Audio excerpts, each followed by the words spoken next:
Jailbreak. It is 9 o'clock in the morning. It's the 19th of September, and I am joined by Tim and Kelsey from DIRTSUNRISE YouTube channel and Instagram. These guys are joining me from, can you remind me what the address was again?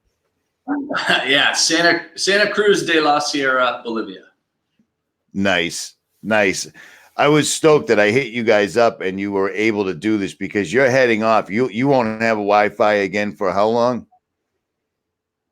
At least 2 or 3 weeks. It's probably going to be more like a month. And so our biggest struggle will be trying to post videos during that time. But okay, so most of the people that are tuning in right now and that will tune in later already know who you guys are. But I mean, I've been following your channel since you cut the roof off of Goose. How scary was that, driving all the way up to Canada and then taking a saw to the top of your truck? I mean, like, how about that for pressure? If this goes wrong, we're going to drive all the way home with no roof. I mean, seriously. Kelsey, you weren't scared? Yeah, and I love no way. I'm terrified. Yeah. I love that truck too. I'd had it for a long time. And it was pretty dialed. But the opportunity to make it into a pop top for this trip and have a little more living space was so great. But, you know, there was only 7 of those, maybe 8 of those Camp Techs. And so when the guy said, I'll sell it, I said, we're coming up this weekend. He's like, to Canada?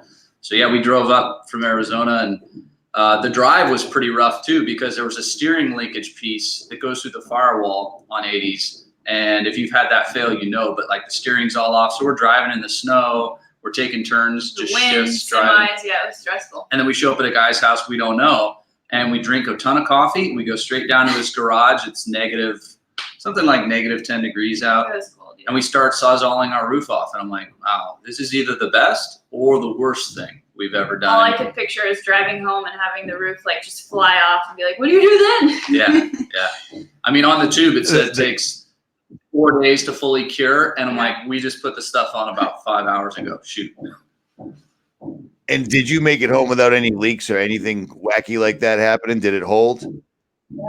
Yeah, nothing, no issues. I mean, the whole way home, you'd hear a noise or a gust, and you'd start looking up at it. And I had a big ratchet strap with me, and I was just planning, hey, if this thing flies off, we're pulling over, we're putting it on the roof, we're ratchet strapping it on, we'll figure it out when we get home. But I got to be at work, you know, like tomorrow. So we were just doing straight driving, almost no stops, and worked out, thankfully. That's crazy. That's totally crazy. That video got a lot of views. But like I was saying before we actually went live, it amazes me it's a sad state of affairs, but it amazes me the crap that trends on YouTube, that people that'll get 1 million views in a day. And like I said, I've watched videos where you've taken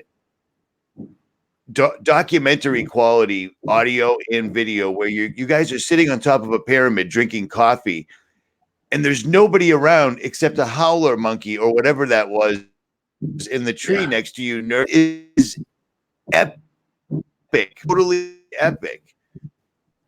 Tell me about that. I mean, what was it like being at a pyramid with nobody around? It's epic. No, it is, man. And the reason we wanted to do this trip is find little experiences like that. And, we want to see the touristy stuff too, but that pyramid you're talking about, when we were able to go to one where none of the tourists were and just off-road to it and hang out and essentially have that unique experience that was really our own, is what it's all about for us. And we're just kind of hunting those experiences and moments. And it's really cool to be able to share. We started doing this kind of to share it with family that wasn't understanding maybe why we're doing this, and to be able to share those fairly special moments that they're hard to share because it is so special, but to be able to give people just a little taste of maybe what we're experiencing has been pretty cool. Okay.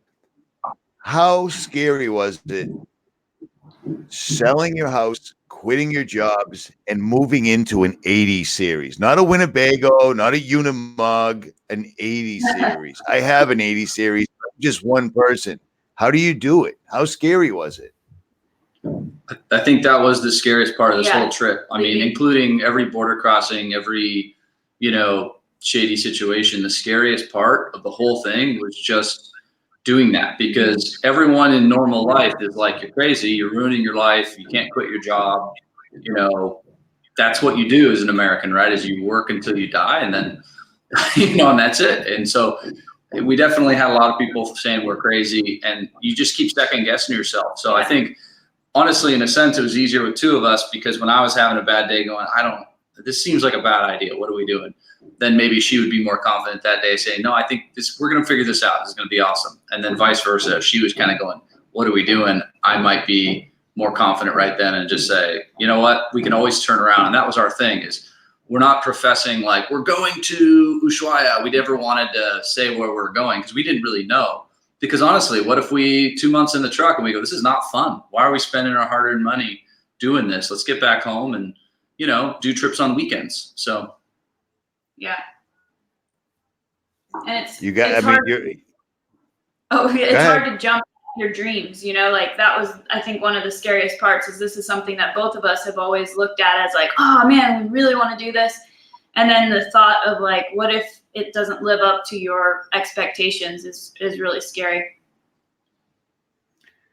Well, the next question I had to ask, I think you kind of already answered, but how has this affected your marriage? Either way, I mean, 24/7, all day long, winching, stuck, monkeys, rain, cold. Yeah, I think it's definitely marriage counseling for sure.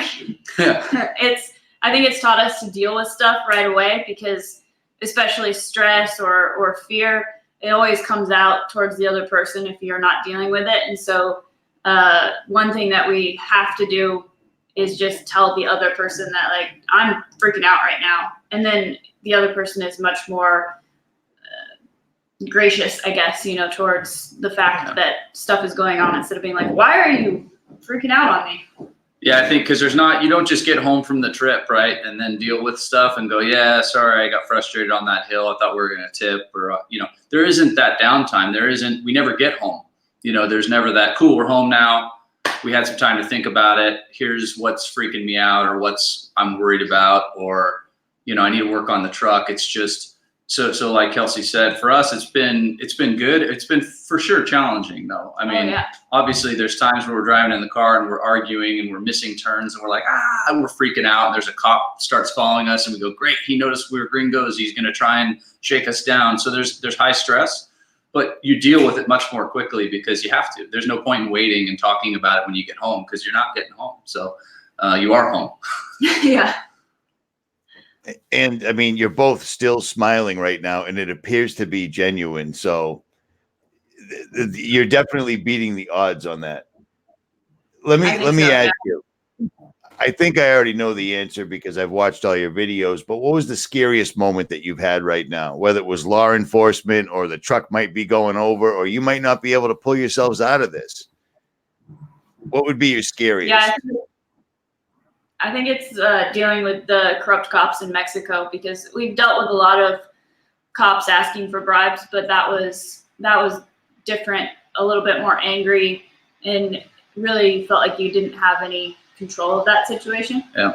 We've going to Baja and racing in Baja back when I was younger, we would deal with cops as a normal part of traveling there, unfortunately. But they always are kind of like, hey, you know, come on, give me a few bucks, or hey, you were speeding, that's going to be $40, and you negotiate and see if you can get away with not paying anything, etc. But that situation was tough because we didn't do anything wrong at all. And I disputed each thing he said. He's like, oh, you're not supposed to drive Mexico City with that plate number on this day. And I said, no, actually, I'm good. I checked. Here's the website. See, our plate number's allowed to drive today, not tomorrow, but today. Oh, your windows are tinted. No. Foreign vehicles don't apply to the window tint. So I was knocking them all down. The guy finally just got pissed. He goes, I'm bringing a flatbed and I'm taking your truck. And I went, that's our home. It's not just a truck. It's, if it was a rental car, you'd go, okay, I'm gonna push his bluff. But I think that was the most scary. We really, other than that, I don't think I've had any situations. Sometimes you're in a market and there's, a kid following you and you go, well, they use kids for pickpocketing. So that could be going on. And we just have like a code where we'll say, let's go.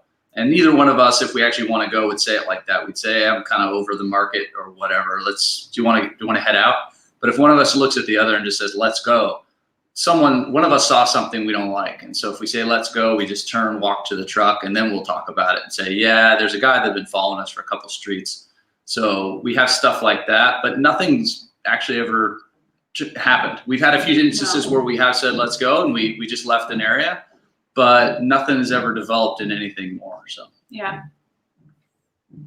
I thought it was a trip that you guys, that I can't remember the name of the road, but you kept running into locals that were putting rope across the road, tolls. Yeah. That was another not so fun area. Yeah, that's That was definitely, stressful. that's up there for either number 1 or number 2. So Punta Gallinas is the northernmost point in South America, and it's really poor people that live out there. It's all desert. There's no fresh water. Everything they have is brought in. They have some cattle and stuff that are grazing on the few weeds that grow out there, but it's a really poor area of Colombia.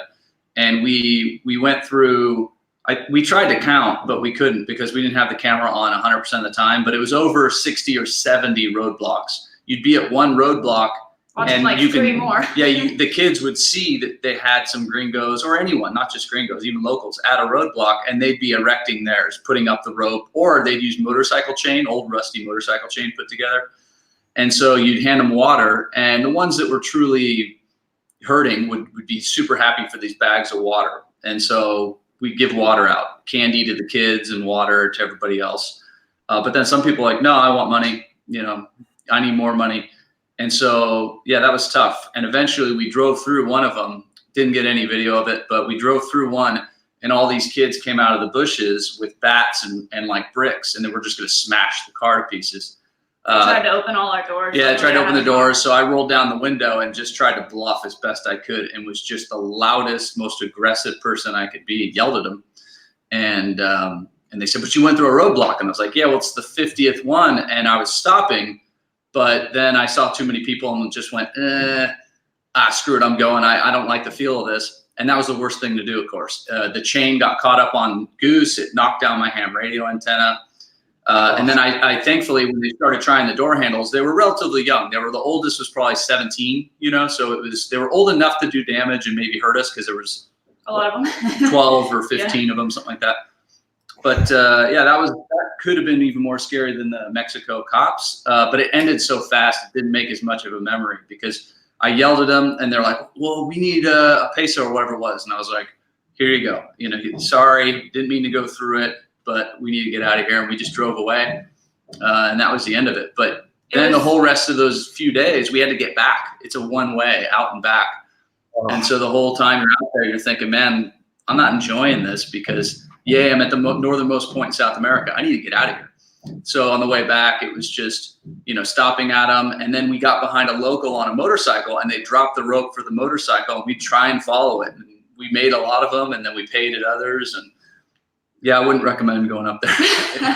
I mean, I understand that people are hurting, but when it turns like that, you go, okay, I don't care so much that you guys need water right now if you're going to hurt us. So.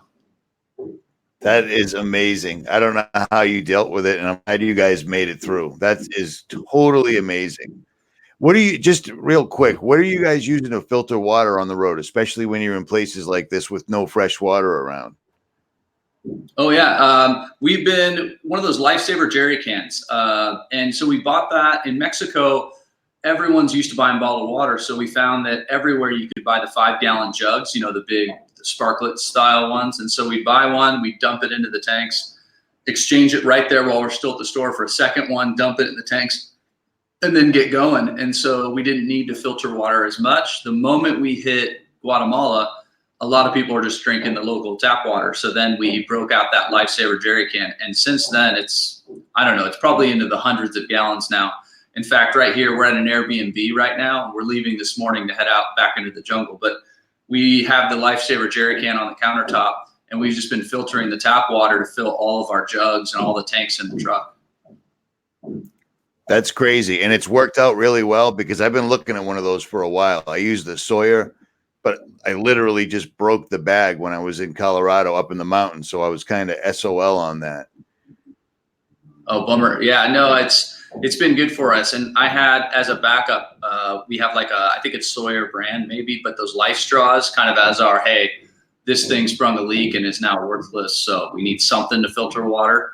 but we've been carrying those life straws since the beginning of the trip, still in their packages. But this is good for quantity. So it's not super fast, but it's faster than any of the normal backpacking ones. You got to pump, you pressurize the tank, and then you can leave it for 3 or 4 minutes and it'll continue filtering, and then it needs some more pressure. You pump it a couple times, go back to what you're doing. So in one sitting over like 3 or 4 hours, we probably filter 20 gallons. Yeah. So you can do big quantities. Wow, that's awesome. That's a good endorsement right there. When you're traveling through all these different towns, areas, were you guys well versed in the native language? Like, I don't know if it's Spanish or Portuguese, or I mean, is it all of them? How do you did you already know, or are you learning as you go? We're definitely learning as we go. I mean, we both took like high school Spanish, so we have a decent base. But as far as being like fluent, definitely not fluent, but we can get by. But Portuguese, when we were in Brazil and now we'll be heading again to Brazil, is really difficult. And neither of us, I thought I'd get by more with knowing enough Spanish that it's similar, but it's hard. Yeah. So for me, she's better than I am. So they speak to me and then they realize she's understanding a little better and then they more speak to her. But I can compose a sentence and say, I need new brake pads for the front of my Land Cruiser, in Spanish. And then they come back at you full speed and you go, oh, más despacio, it's too fast. And then usually we can figure it all out. But Portuguese, man, that was, I really thought, it's like when you go to Italy and you speak Italian, instead you speak Spanish to them and they'll get like 50% of what you're saying because Spanish and Italian are close. Right. Portuguese was like, everyone looked at us and went, not a word. I don't know what you're saying. So we didn't realize how different it was. But it works out. And it's one of those things too, where I figure people traveling in Africa and all these other places, they don't have even probably a couple words they can say. So it's definitely probably easier than not knowing a single word.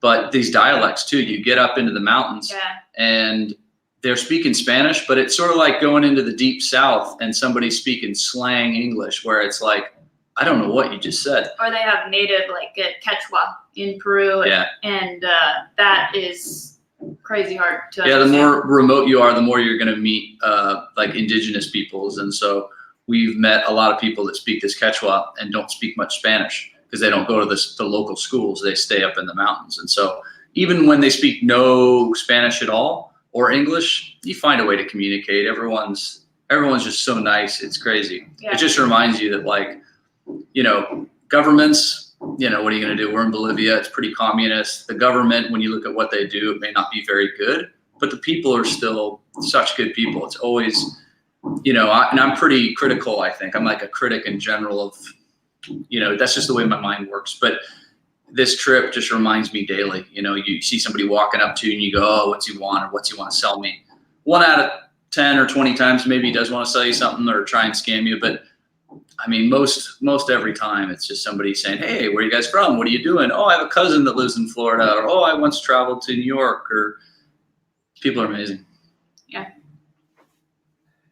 Okay. What are you using to navigate? Are you using any Garmin, or are you just using old paper, or are you just simply taking the fork in the road that's ahead of you? It's a little bit of all the above. We have paper maps, which I really like. So when we're somewhere planning, I like looking at paper because when you can see all of it, you can go, man, that would really be a far drive to get up there. Just visually is easier than looking at a GPS where you're zooming in and out. So it's all right, broken reality. She is much better. And so paper maps for us are great for planning. Once we're driving on the road, we're using our cell phones and we're looking at Overlander, which is an app that other travelers are putting in data points for you.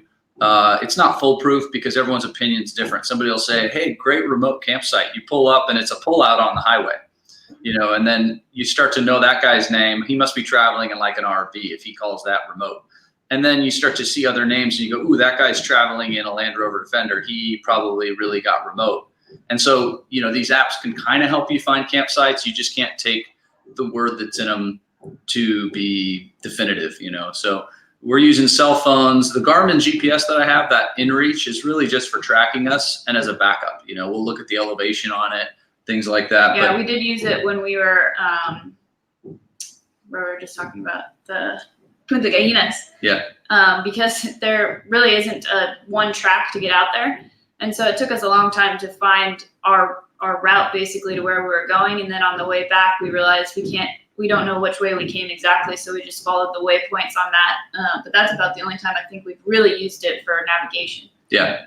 Yeah. So it's always good to have as a backup. And we've used it to follow our way back out. When we were in Guatemala, we went pretty deep into the jungle. And then there's so many turns. By the end of the day, you're looking at a 5-way intersection with no tire tracks, and you're going, okay, it's been raining. I don't even know which way we came from. So looking at the Garmin and backtracking on your track is always pretty nice. So how did I know that you made your own reserve fuel tank. Is that still working out well for you? Yeah, it's working out pretty good. So the problem I had with it is it had on one of the welds, it had a little bit of a leak. So we tried like soap, JB weld, all that kind of stuff. And over time, vibrating constantly, it always pops off. So what I'm doing now, unfortunately, is we got the 5-gallon jerry can on the back, and then we have the tank I built's like 18.5 gallons. And if we get to a really good fabricator somewhere, I'm going to drop the tank, fill it with water, have him weld it. But right now it's more of if you fill it to the brim, it'll seep out, and I don't want to light Goose on fire. So, so we kind of been putting like 12, 13 gallons in it. So it's still a good reserve. I just haven't been using it to its full potential, which is tough, because at home I could take care of this in, one afternoon. But on the road, it's just really tough to fix little things like this.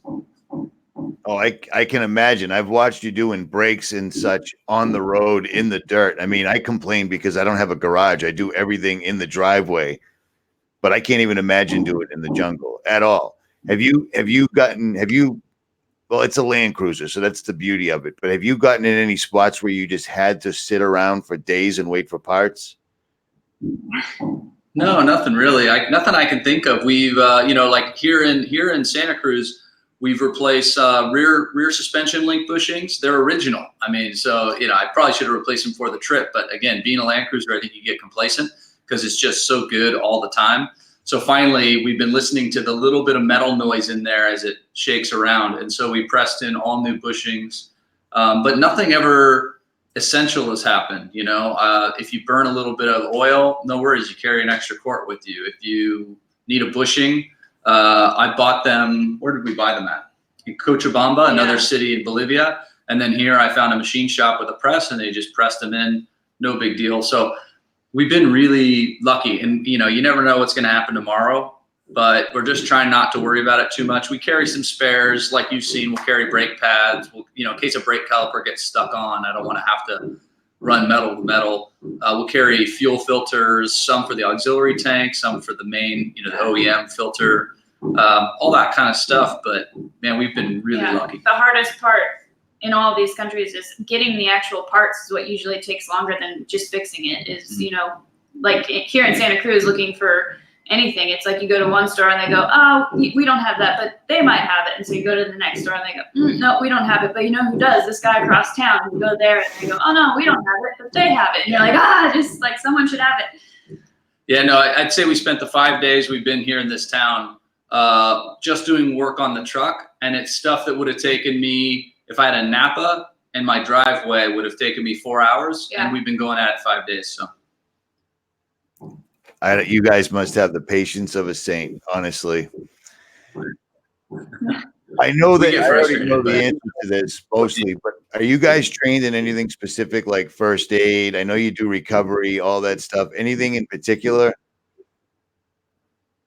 All the recovery stuff I've been doing for a really long time, so that's second nature. And then once Kelsey and I met, she had done some of it working for Overland Journal. She'd been part of that Expedition 7 that went around the world. So she learned a lot, and then all the specifics that I teach, I got her up to speed on. And that's nice because everywhere we go, either one of us can do the driving, either one of us can rig the winch up, even if it's a bit of a complex rigging setup. I know she can do it.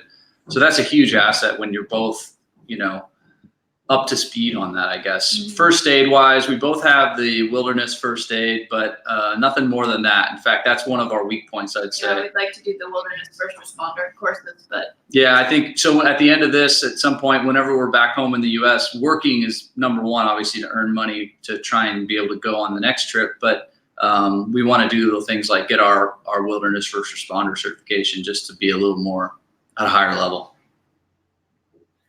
All right, let me ask. If you had this to do all over again, would you still use an 80 series? Absolutely. Yeah. Yeah, it's funny because we're constantly looking at, you know, what trucks or vehicles we might want someday, or, you know, something to dream about. And it's hard to pull ourselves away from the 80 series. Yeah. It's just so capable. In fact, I would say I'm more confident it's the right truck now than before we left. Before we left, I love my truck. I love 80 series, but I've always been obsessed with 70 series since, like, I don't know, back in the early 2000s when I even realized 70 series Land Cruisers existed. I went, oh, other people, you know, it's that grass is greener. They get the cool trucks. Oh, and they're so square and neat and this and that. And then now we've had some time in them and they're awesome. They're really well built, but they sort of off-road like a bread truck. You know, they got leaf spring suspension. They're really skinny, so they get tippy. All the people that we've run into that have a 70 series kind of, you know, they have a lot of negative things to say. They're reliable. They're definitely reliable. They're an awesome truck, and I still want one someday. But it's funny, everyone actually, if they have the money, is going, well, maybe I'll take an 80 series and put a 70 series body on it so it looks cool. But in the end, we all want the 80. So it's a high dollar. It's a high dollar job to get a 70 series put on an 80 series frame. I love the 80. I think it's phenomenal, but I'm only one person. I can't imagine two people. I love the way you set the back up. It's perfect, but it's really hardcore. I mean, it's not even a Toyota, you know, minivan camper. It's a 80 series. Yeah. So close when we see 24/7. The little Mitsubishi Delica, the little tiny vans, we look in them and they have more room than we do in our giant 80 series. So I agree. We've realized though too that our truck right now is set up perfectly for the United States and Baja and like that style of camping. Maybe Australia it would be good for, because you're outside, you cook outside, you hang out outside. But yeah, if we're going to go to like Mongolia in the future or Africa where there's something that might want to eat you out there, we were even already talking about maybe building a box on the back of Goose and trying to get an interior space. Because you're right, we really just don't have interior space at all. What's the worst weather you've run into that held you up for a day or two or more? I think it's weather with the terrain. So we've had really bad mud before where the trail's fine when it's dry and then it starts dumping and, you know, almost flat ground. You're not going anywhere. You're just spinning all your tires. And so that's been some of the worst, but then up at elevation too. I mean, these are elevations that, you know, how like your experiences in Moab or whatever, they kind of prepare you for how to deal with things, but we're at 16,000 feet. I've never been at that elevation, right? Or we were just at almost 19,000 feet in the truck last week. And you go, when a storm moves in up here, what's it going to do, right? So, yeah, I think for us, all those different extremes are so much more extreme that we just haven't dealt with them before. And so that's been interesting. So we bought warmer winter clothes to go down to Patagonia. We've bought better rain jackets, all the stuff that kind of we make do with in the US. We're now going, you know what, let's buy that expensive rain jacket because it's worth it for where we're going. So.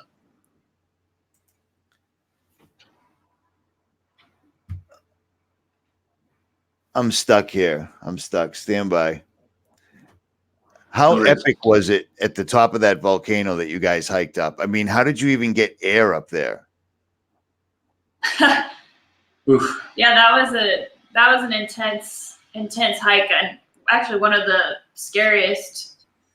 I don't know. I was stressed out because there was a point where it's dark because we're climbing in the morning to try to make it to the top, and the whole side is icy and it's a big exposure, and you're basically just crawling up on all fours hoping that you don't slip. And you're freezing and it's hard to breathe. And I just remember thinking like, why are we doing this? Yeah.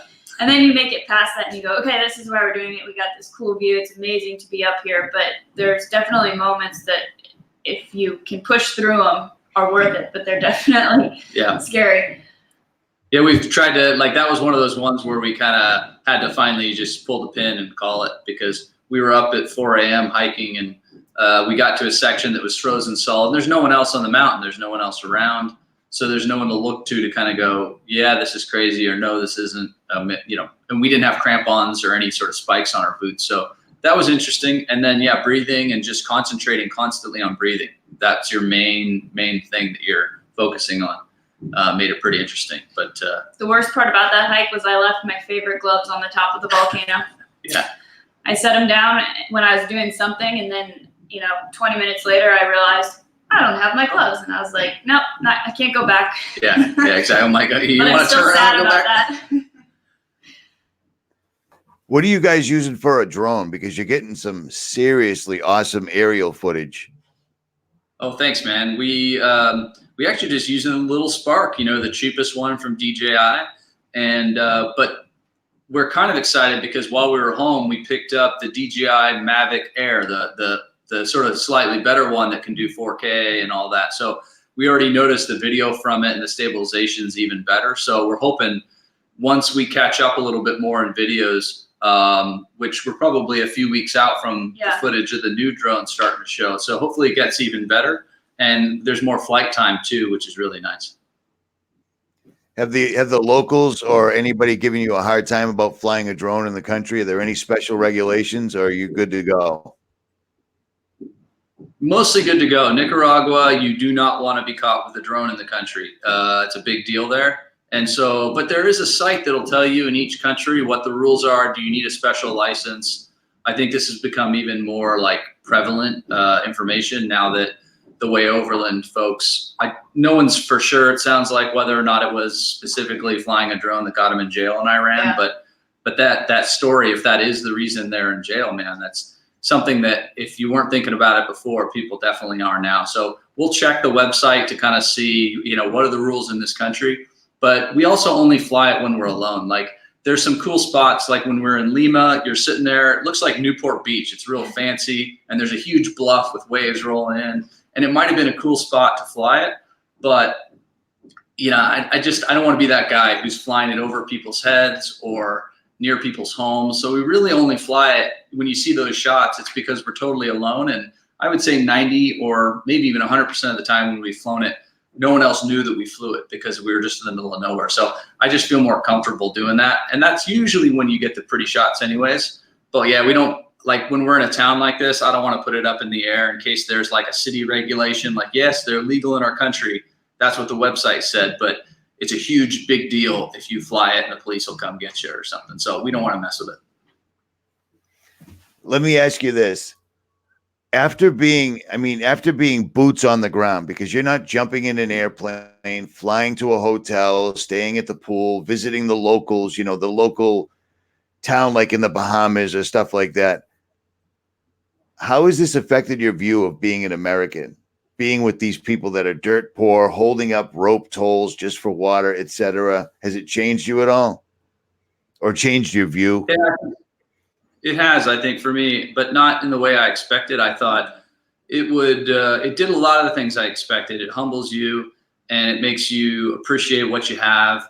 It makes you realize how amazing the U.S. is in terms of like what we have, in terms of set aside land to explore, how it's really difficult. You got to work hard, but you can make enough to save to do something instead of breaking even. But the thing I didn't expect is everyone, a lot of the foreigners we meet a lot of French people traveling, a lot of Australians, a lot of New Zealanders, you know, a lot of people from all over the world doing a similar trip, but usually not as off-roady as us, but like in a van or whatever. And they go, ooh, do you hide that you're an American? Do you tell people? Because they think that locals are not going to like you if you're an American. We even met one couple that on the side of their truck, they said, we're not Americans, in big letters in Spanish. Because they had bought their RV or whatever they were driving, I think, in the U.S., so it had U.S. plates. Yeah, U.S. plates. But they wanted to make sure no one thought they're Americans. And I said, look, we tell everyone we are. And immediately, the thing I didn't expect is everyone's got a story. They go, you know, my mom was a model. She was from Colombia and she lived in New York. So I got to spend time in New York when I was a kid. I love the US. And then somebody else says, I sneak across the border every year to go harvest tobacco in Kentucky. And then I come back and I'm with my family here in Oaxaca. And you go, okay. Then somebody else here in Bolivia, we're sitting at a car parts place and a kid walks up and in perfect English goes, hey, how's it going? And he went to school in Florida. Another guy we met here in town who's a Land Rover mechanic, he went to school at Texas A&M.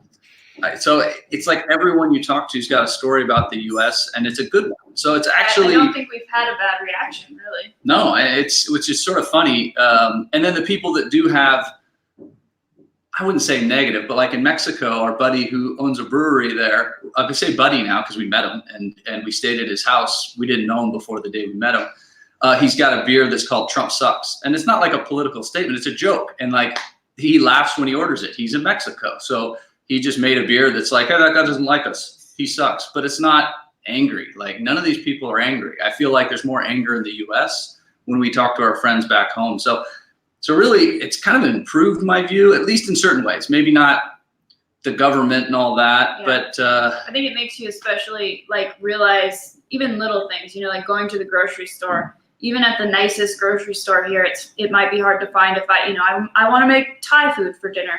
They don't have everything to make Thai food. They don't have all the veggies, but you're so used to, even in a little town in the US, to be able to walk in and get pretty much whatever you need to make whatever you want. And those little things make such a big difference. Yeah, no, so it's been interesting. I didn't expect any of these changes we were just talking about where, you know, people are so excited to tell you something they know about, you know, your country, or they want to tell you about when they visited someplace, you know, in the US. So that's been actually really cool. I didn't expect it or realize how many people in every one of these countries at some point has visited the US. That's awesome. That was not the answer I was expecting, but I'll take it. It worked. Let me ask you this. How long have you two been together? 6 years, I think. 7 years. It's good. See, you can see I don't get in trouble for not knowing like our anniversary or any of that because she forgets too. So it's great. Yeah, but we met actually at Overland Expo, which is hilarious. That, you know, like at an event that's, you know, 98% males, that all of a sudden you go, wait, who's that? And so we noticed each other one year there. Oh yeah, never judge. Sorry, I noticed Rusty Scott. I agree with you completely. Government people, completely different. But we met each other there, and I noticed her one year. She noticed me, and then we didn't talk till the next year. So we're both too quiet or too shy to actually meet. Kelsey's become quite the internet superhero because she's just badass. So you're lucky to have met her, I would imagine. Kelsey, how did you get into all this? This isn't the usual. You don't usually see a woman that could either be a model or standing up to her knees in mud, pulling the winch cable. You know what I'm saying? How did you get into all this? Because you're good at it. It's kind of a random story. I was working actually at just a local coffee shop.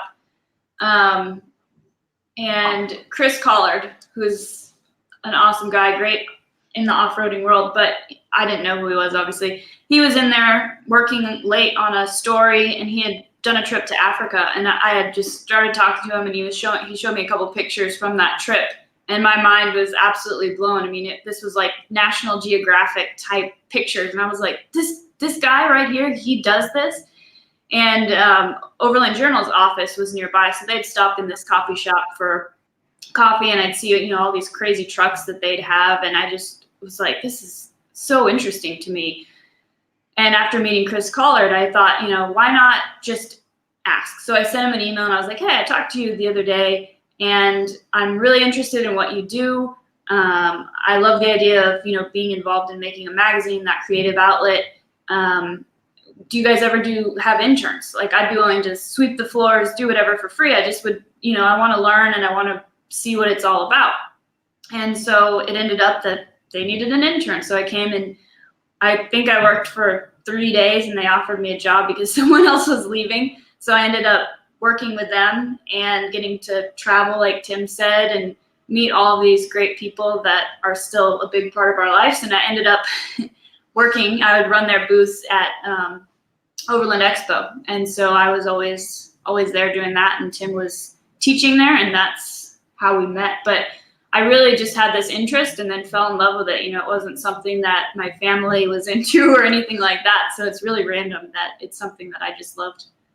Well, then I knew it was going to be all right when our second date was like a week in Baja. So I was like, you know, we're just going to either set this thing on fire and we'll never know each other again, or it's going to work out, because we just went, you know, I've been planning to head to Baja for like a week and a half with some friends. You want to go? And so that was like our second date, and we didn't kill each other. So yeah. Well, the internship must have worked out, because you got the editing and the photography is phenomenal. I mean, you've definitely pushed the National Geographic vibe several times. I mean, you've caught some epic shots, epic stuff most people will never see in their lives ever, unless it's in a magazine or a website. Yeah. Sometimes, I mean, a lot of times we have to say to each other, like, we're here right now. We're looking at this. Like, this is real, because it is. It's just almost hard to take in sometimes. It's so cool.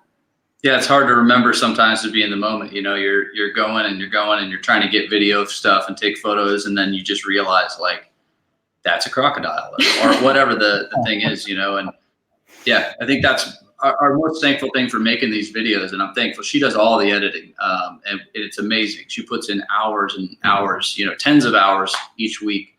But it's so nice to be able to look back, and we could watch one of our own videos from like 2 months ago and go, wow, we really did go there. You know, I know we were there in real life. I know we did it, but something in your brain goes, nah, we're not the type of people that'll be doing that. And then you watch your own video. So I'm thankful that hopefully in 50 years or whatever, I could sit down and look at this and go, wow, we did that. So. We did that. Yeah, the videos will be around because a lot of people save them. I know they do. So that's a good thing. How far are you going to go with this?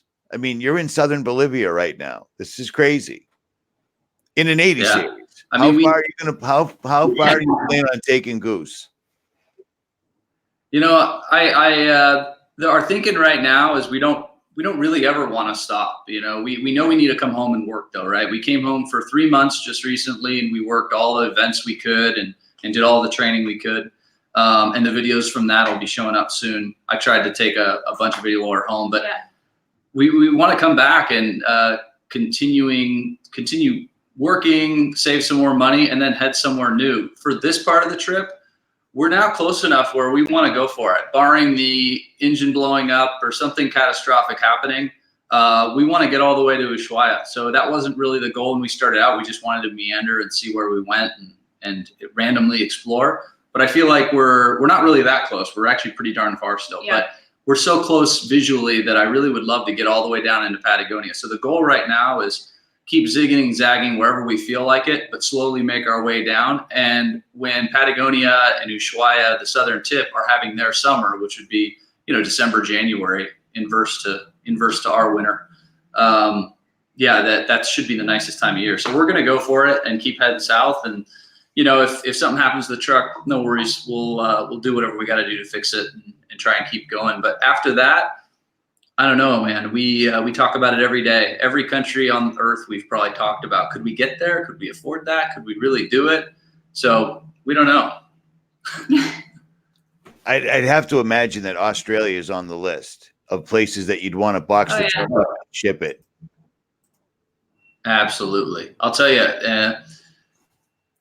I'm not saying I haven't researched diesel engine conversions in Australia and what they cost. So, but yeah, man, we absolutely, and there's so many people. This is the other thing of being people that we have our little friend group and we're pretty quiet, relatively speaking. I know we're making videos, but you know, in terms of meeting people, this trip has opened us up to so many people all over the planet. Now we have friends because we bump into them on the road. You meet a guy on a motorcycle, you spend one night around a campfire, and now you're friends. And then you keep talking, and he's like, you got to come visit me in Germany. You got to come visit me in Australia. You got to, you know, all these people are talking to you now, and you go, this is not so crazy. Maybe we could go to Africa. We know 3 people in that country now. Never thought I'd know anybody just randomly that lives down there. So yeah, we want to keep going, and Australia is definitely high up on the list. Yeah. Well, that's the beautiful thing about the internet. It allows people from other countries to, I mean, I've got people that are quote unquote friends that I've never met, but they're all over the world. It's phenomenal. And when you meet people on the trail, or especially like in South America, etc., there's a kindred spirit there already. These people are doing the same thing. They're not afraid to get dirty. If something fails, they can handle it themselves. They're not calling 911, etc. And I mean, I live in Massachusetts.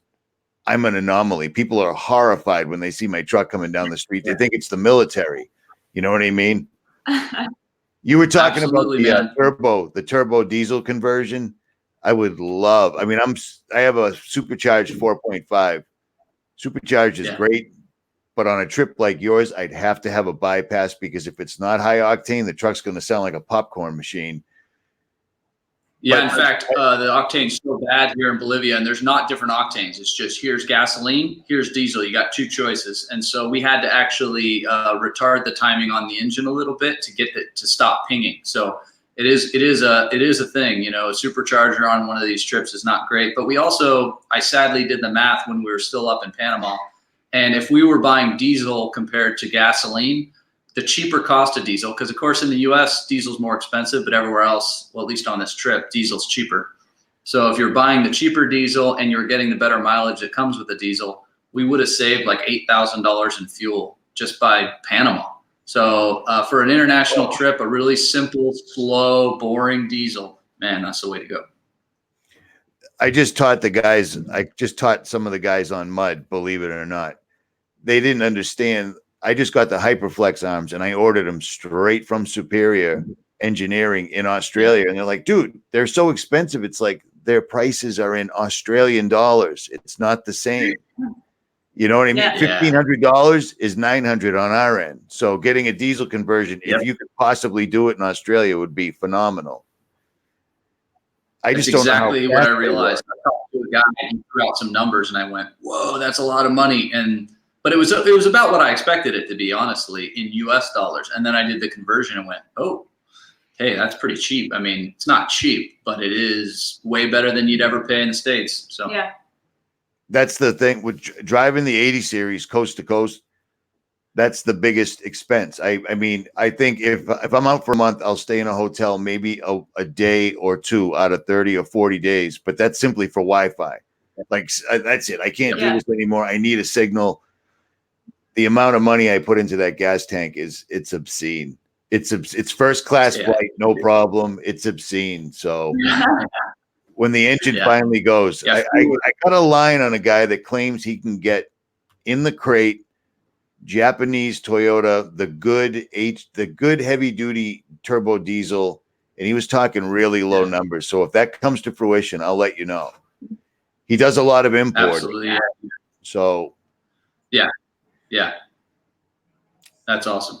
They do have a YouTube channel. All the links are in the comment section. They have a Instagram, they have a YouTube channel, and they also have a Patreon, which I support them on because I wish I was them. Not both of them. All right, Kelsey, this is one that I got an email on yesterday. How hard is it being a woman on the road doing this? Because this isn't just a road trip. This is a jungle, pyramid, South America. How hard is it being a woman? I'm not asking. I'm relaying. Yeah, that's an interesting question because I think I'm not normal.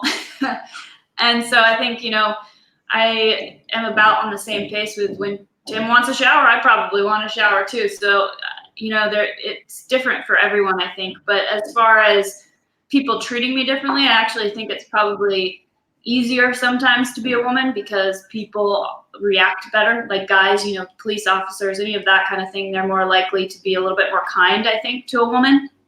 And so I'll notice a lot of times if he goes up and talks to somebody, he'll get a much different answer or reaction than if I go and talk to them, or even if we're together, as opposed to him just being by himself. So I haven't seen it as a negative at all. But if you like to have showers all the time and those kind of luxuries, it would be tough. But I actually really enjoy living out of the truck. So Yeah, she's tougher than me, so that works out well. But honestly, the reaction part, the reaction part is huge. You know, I know there's inherent maybe greater danger in being a woman traveling. I think Lois Price, if you've never seen any of her videos or read one of her books, check it out. She's amazing. She's from the UK and she's been around the world alone, even Iran, traveling solo as a woman, and has never had an issue. So I think there's a way you carry yourself, and Kelsey's really good at that. Sometimes we'll see other travelers, and what they're wearing as they walk around town, they're kind of asking for a different reaction, you know, and the way she carries herself, you just know not to mess with her. I don't mess with her. So I think it's in a Latin country too, there's a lot more respect maybe held for women. Like, you know, someone at a stoplight will be trying to clean our windshield and Tim will say, no, we don't, thank you, we don't need it. And then they'll go, oh, why? And then if I say, because I said so, like I told him he's not allowed to get his window cleaned. And they're like, oh, okay. So It's just, I think culturally, it's here at least, there's that aspect. Yeah. Like, you know, if she acts angry at somebody, they back down. Like any tough guy, a cop even, if it's her saying, no, get out of here, they almost feel like it's, I don't know, maybe they feel like, oh, I've been yelled at by my mom or my family member before, but they kind of get sheepish and walk off. If I'm trying to be tough, that doesn't work out well. So I'm always just trying to be nice and calm and you know, guys, right? You're trying to, it's like a competition, and if they've got the power, they want to make sure you know they've got the power. But when she jumps into the mix and says, no, I don't think so, that's not true, it really does seem to diffuse the situation, because they don't know how to react to a woman being so forceful. They're like, well, I can't just yell back at her. So yeah, it's been interesting. I think it's been a big asset to us, being able to talk our way out of situations. So yeah. Also, being in some of these places, to these people, it's probably the first time they've ever seen somebody in real life with blonde hair. Yeah, it's hilarious. Yeah, so, I mean, I you know, in the States, you're not used to. I'm not personally used to somebody staring at you as you're walking down the street, and so you get that all the time. But it depends. We're in a big city right now. You know, they see gringos all the time. We've seen some gringos walking around. But you get out in the mountains and people, you know, you're driving along and the person's jaw just drops and is staring at you, and you realize nothing's wrong, nothing's bad. They're just shocked. They haven't seen someone that looks like you. But yeah, the first couple of times somebody looks at you like that, you go, what did I do? You know, but yeah, it is interesting. Well, I know that you're getting ready to hit the road. We have hit an hour here, so anything pressing, any information you want to pass on? You guys aren't going to be at Overland East, I'm going to guess. Yeah, we're not making it back. This will be the first expo I haven't worked since it started. And so we just realized that to fly all the way back now, we're so far south that we just, to constantly break up the trip like that kind of makes it tougher to settle back into the truck and get back in your rhythm of traveling. So we're going to skip this one and then be back for West, hopefully. As long as they have us. There's new owners of Expo, so it used to be, so it was some friends that started it, so that's one of the reasons from the beginning I was teaching at it, and now there's new ownership, and so I think we'll be back, but you never know. We plan to be back around that time of year, just to work anyways, because it's time to you know, pay for all this traveling. That makes sense. All right, I guess that's pretty much it, unless you've got anything pressing. Like I said, links to Tim and Kelsey and all their unbelievable adventures are going to be in the comment section. I really urge everybody to subscribe. I do. It blows my videos away. Actually, I'm not even going to mention my videos in the same sentence. How's that? So forget that. We appreciate your support so much. We try and do a video every week. And if we have service, we stick to it. And if we don't, we're a few days late, usually looking for some cell signal. But yeah, thank you. Appreciate it. It's been good talking to you. Anytime. And you guys have friends all over the United States and probably all over the world now. So if you ever need anything, just hit me up and I got your back. No worries. Awesome. All right, guys. Tim, Kelsey, Dirt Sunrise, Richie from JailBreak. Thank you for joining us. Thanks to the mods. We are out. Thank you. No